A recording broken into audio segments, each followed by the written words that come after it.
Qui est-ce? Mon sous-sol n'a jamais été vraiment un endroit accueillant. Il n'est pas meublé, il n'y a pas de tapis, et les murs sont faits de briques apparentes et ennuyeuses. À une des extrémités, il y a un vieil escalier en bois qui grince à chaque fois que quelqu'un l'utilise. Derrière se trouve un espace de rangement qui commence environ à 1 ou 2 mètres du sol et qui s'étend sur environ 15 mètres sous le garage.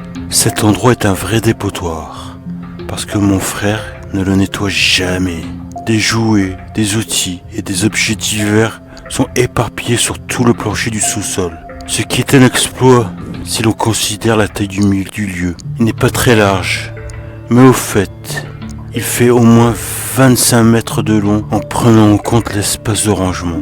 Cependant, il n'est pas facile de le voir d'un bout à l'autre vu que le chauffe-eau, le four et d'autres appareils se trouvent pile en bas des marches, rendant ainsi le transport de gros objets comme le sapin de Noël impossible. Bref, un soir, nous avons reçu des amis à la maison. Par nous, je veux dire mes parents et moi. Ils sont venus avec une petite fille de 4 ou 5 ans peut-être. Comme mon frère n'était pas là, comme d'habitude, je me suis retrouvé à garder cette fillette pendant que les adultes discutaient autour d'un dessert. Comme le sous-sol contenait beaucoup de jouets, je pensais que c'était une bonne idée de l'emmener en bas. Surtout, il n'y avait rien d'intéressant à l'étage pour une enfant de son âge. La première chose qu'elle a trouvée en descendant était une grande boîte. Nous venions de remplacer notre machine à laver, dont son gigantesque carton se trouvait au milieu de la pièce. Au moment où elle s'est glissée dans le contenant, c'était comme si j'avais complètement disparu. Elle était entrée dans son propre petit monde, en jouant comme dans une cabane. Je l'ignorais pendant un moment pour regarder mes emails pendant qu'elle s'amusait. Mais elle a fini par attirer mon attention. « Qui est-ce » a-t-elle répondu. J'ai cligné les yeux avec l'incompréhension. « Qui » ai-je répondu confus. « Cet homme là-bas, l'homme en noir » a-t-elle précisé, le visage complètement impassible. « Il n'y a personne, lui ai-je dit. C'est parce qu'elle est montée à l'étage, a-t-elle répliqué. À ces paroles, nous sommes remontés en haut.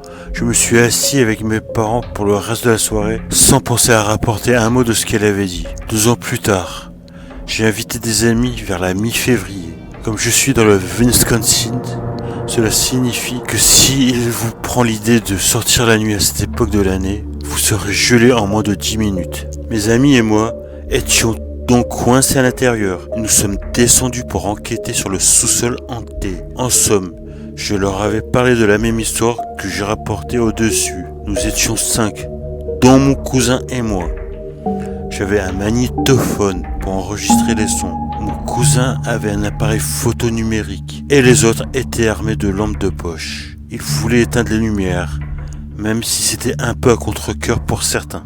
Nous avons donc tiré les ficelles des lampes pour nous mettre dans le noir et nous sommes restés assis dans le sombre sous-sol. Mais ça n'a duré que quelques secondes. Une ampoule halogène a commencé à clignoter presque immédiatement au-dessus de ma tête. Je levai la main pour constater qu'elle n'était pas à moitié vissée et qu'il y avait sans doute un faux contact quelque part. Au final, ce n'était qu'une coïncidence. J'ai donc débranché l'ampoule, presque prêt. Une fois mon enregistreur allumé, j'ai dit à mon cousin de démarrer la caméra de son appareil photo. Il était plus de 11 heures du soir.